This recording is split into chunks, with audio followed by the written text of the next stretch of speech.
안녕하세요. 사찰 단청의 제작과 그 아름다움에 관해서 발표할 이승희입니다. 오늘의 내용은 단청의 의미와 기원을 간단히 살펴보고 단청 색채의 아름다움을 채색 안료와 그 원료인 석채와 연결지어 알아보도록 하겠습니다. 그 다음으로 단청을 할 때에는 일정한 규범이 있는데 색상과 문양에 적용되는 기본적인 규범이 무엇인지 알아보고 끝으로 사찰 단청의 위계를 살펴보도록 하겠습니다.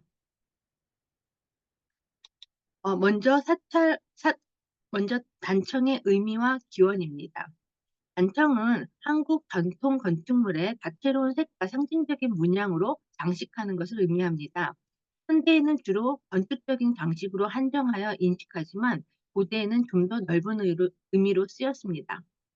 붉은 당과 푸를 청의 결합으로 이루어진 이 단어는 어 체류의 조합을 뜻하지만 고대에는 고대에는 이를 넘어 회화 예술을 지칭하는 말로 사용되었습니다. 예를 들어 한서의 소식전에서는 죽간과 비단에는 글을 쓰고 단청은 그림을 그리는 것이다 라는 기록을 남기고 있고요. 진서 고개지전에서도 더욱 그림에 뛰어났다라는 기록에 단청이 회화적인 의미로 사용되었음을 알 수가 있습니다. 단청이 회화적인 의미로 사용되었다는 사실은 삼국사기 솔고전에서도 언급되어 있습니다. 황룡사 벽에 소나무를 그렸는데 새들이 그 소나무를 진짜 나무로 착각해 날아들다가 부딪혀 떨어졌다는 설화는 사찰의 벽화가 매우 사실적인 회화라는 사실을 의미합니다. 단청이 목조 건축물에 적용되었던 이유는 목재가 썩거나 갈라지는 단점을 보완하기 위함입니다. 그러나 건축물의 보존보다 더욱 중요한 사실은 건물의 외관을 아름답게 꾸밈으로써 건물의 위계를 상징할 수 있다는 점입니다. 점차 건축물의 목적과 위계에 맞춰 다양한 문양을 사용하고 화려하게 채색하면서 단청은 점차 예술적 표현으로 발전하게 됩니다. 그 결과 고대부터 근대에 이르기까지 목조 건축물 속에 생활해온 우리 민족에게 단청은 중요한 예술적 수단이자 삶의 표상이 되었습니다. 그렇다면 단청 색채의 아름다움이 어디에서 나올까요? 단청의 그 다양한 용어를 통해서 살펴보도록 하겠습니다. 단청의 용어에는 대표적으로 단화, 단벽, 단록, 진체, 금벽 등이 있습니다. 이 중 단벽, 단화, 단록은 붉은색, 청색, 녹색을 일컫는 한자어의 조합입니다. 하나씩 살펴보면 단확에서 단확에서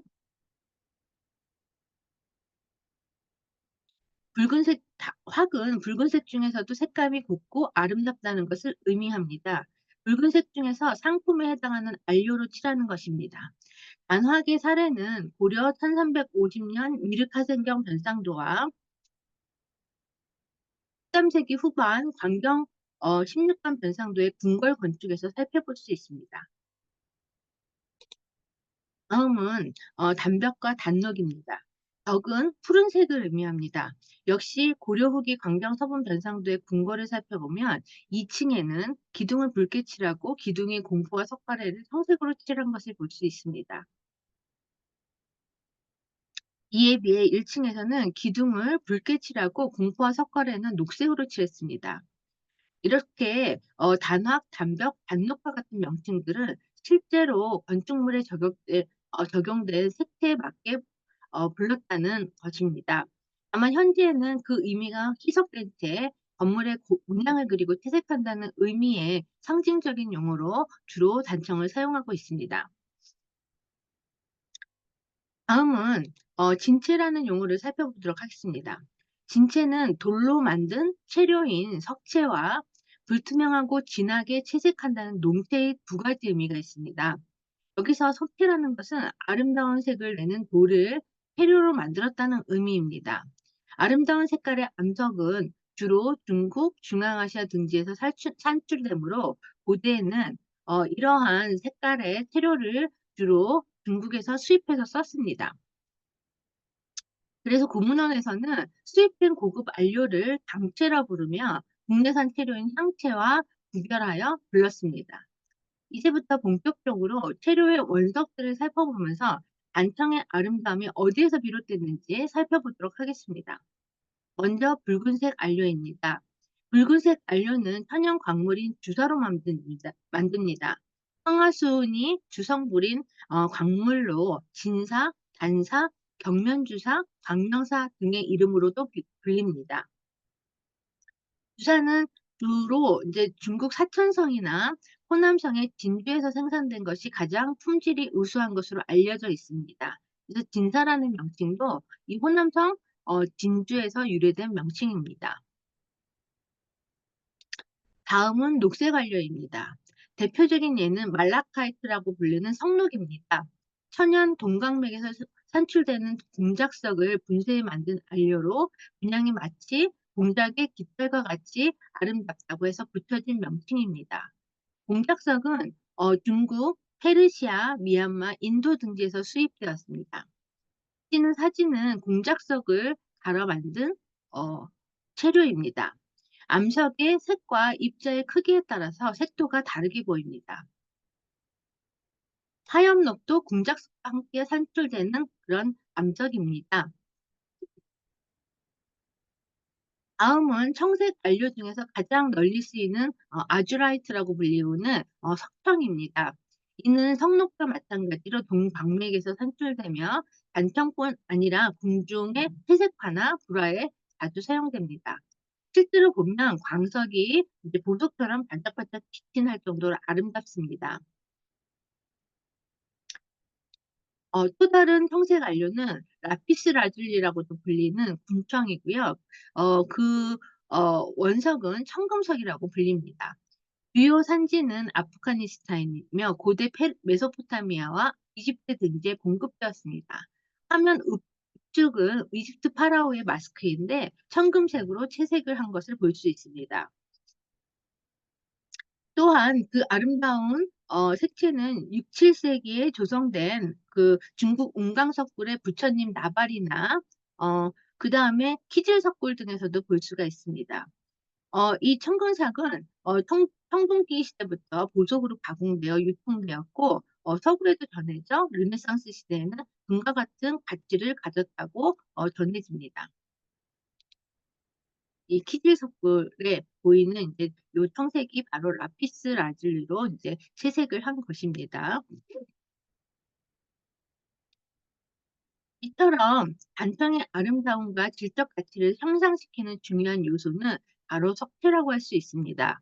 광산이 부족한 우리나라에서는 궁궐 등 위계가 높은 건축물에는 품질이 좋은 광석으로 가공된 석재를 수입하여 사용하였고 상대적으로 위계가 낮은 건축물에는 석재 외에 국내에서 나는 코테르든가 품질이 낮거나 색감이 떨어진 석재 등을 사용하였습니다. 이제까지 살펴보았듯이 단청의 주 재료인 석재는 단청의 아름다움을 배가시키고 건축물의 위상을 드러내는 매우 중요한 요소라는 걸 알 수 있습니다. 그에 따라 재료가 고가인 석재는 재정이 넉넉하지 않을 때 사용하는 것은 큰 부담이었습니다. 임난 이후 조선의 완공이 이제 본격적으로 제거되던 광해군대에 궁궐의 단청을 진채로 할 것인지 박채로 할 것인지에 대한 논란을 이제 겪기도 하였습니다. 이는 당시의 재정적 상황과 관련이 있는 중요한 문제였다고 생각이 됩니다.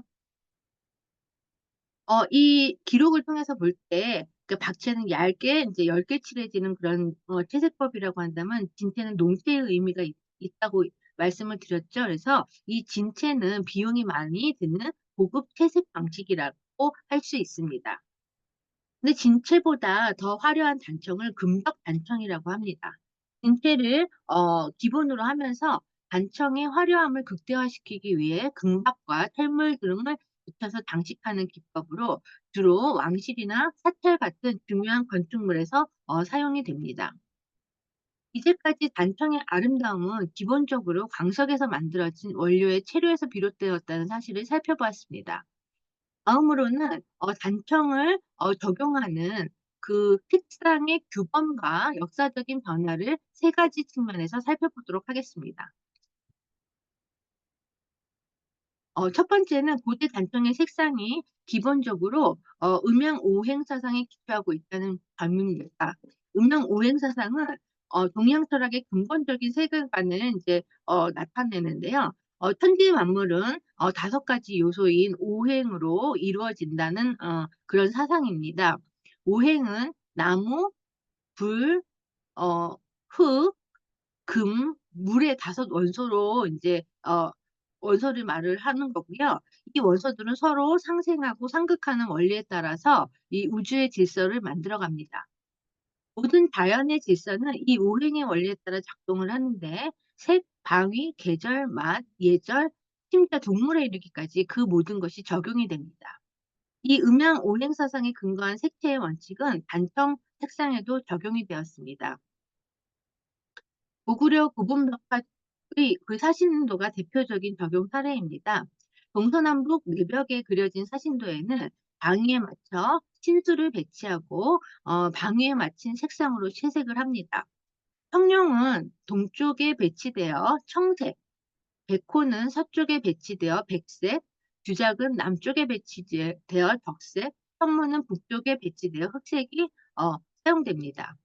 시대가 내려오기는 하지만 조선시대 창궁에 그려진 사수도에서도 오행에 따른 색채 사용을 확인할 수 있습니다. 이러한 전통은 무덤 관련 건축물에서 특히 중요하게 여겨졌으며 이러한 단청의 색상 배치는 우주적 질서와 왕권을 상징하는 그런 중요한 상징성을 지녔다고 할 수 있습니다. 어 2 번째는 상록 하단의 원칙입니다. 상록 하단이란 상부에는 녹색을 하부에는 붉은색을 사용하는 배색 방식입니다. 녹색과 붉은색은 대표적인 보색 관계로 서로 대비를 이루며 건축물을 더욱 분명하고 인상적인 외관을 갖게 합니다. 그리고 건축물의 위엄과 장엄을 강조하기도 하죠. 이러한 상록 하단의 배색 원리는 조선시대 궁궐과 사찰에서 전통적인 미감을 형성하는 주요한 요소가 되었습니다. 상록하단의 배색 원리는 17세기, 18세기까지도 지속적으로 보이는데 이 대표적인 예가 태조의 어진을 봉안한 경기전입니다. 경기전은 1600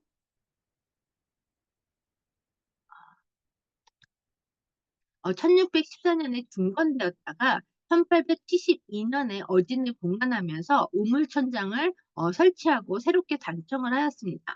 그런데 최근 조사에서 우물천장 위에 상부 구조를 확인할 수 있었는데 상부의 단청은 녹단청을 하였다는 것을 확인할 수가 있었습니다. 이러한 상록하단의 원칙은 점차 한난 대비 방식으로 바뀌어 오늘날에 이르게 됩니다.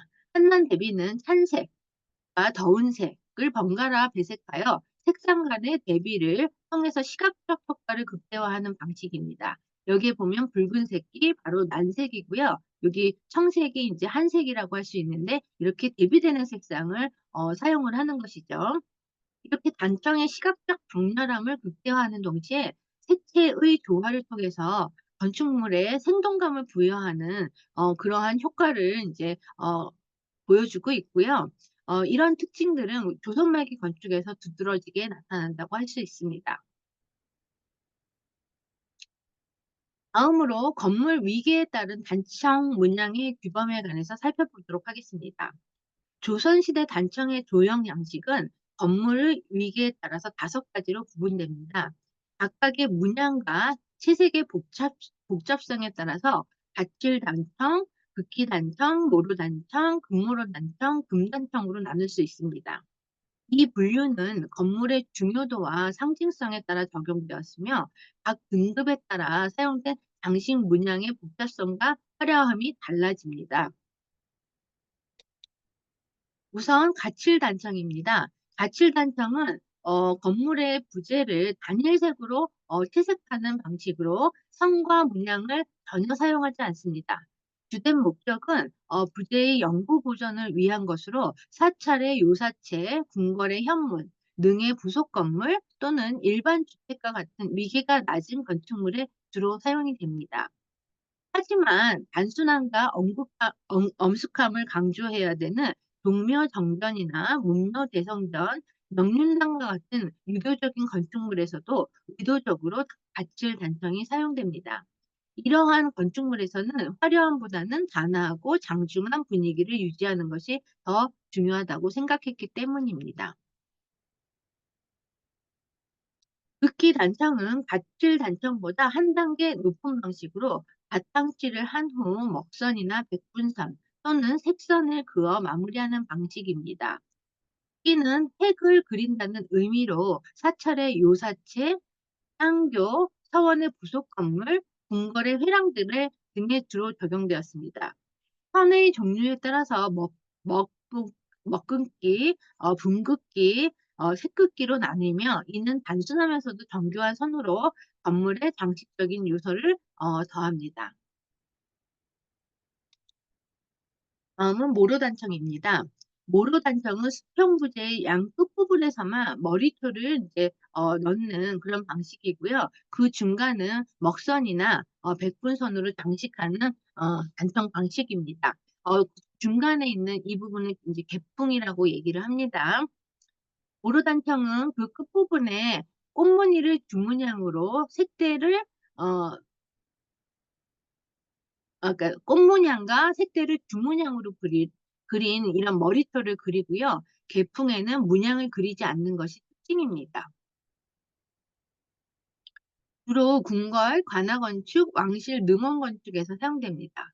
모로단청은 문양은 단순하지만 강렬하고 운건한 느낌을 줍니다. 조선시대 궁궐에서 유교적인 검소함을 중시하여 화려한 금단청 대신 이 모로단청을 주로 사용을 하였습니다. 하지만 고려시대 궁궐에서는 이러한 어떤 유교적인 그런 가치관이나 사회 질서가 통용이 되지 않았었기 때문에 고려시대 궁궐은 더 화려하게 단청이 되어 있었다고 기록됩니다.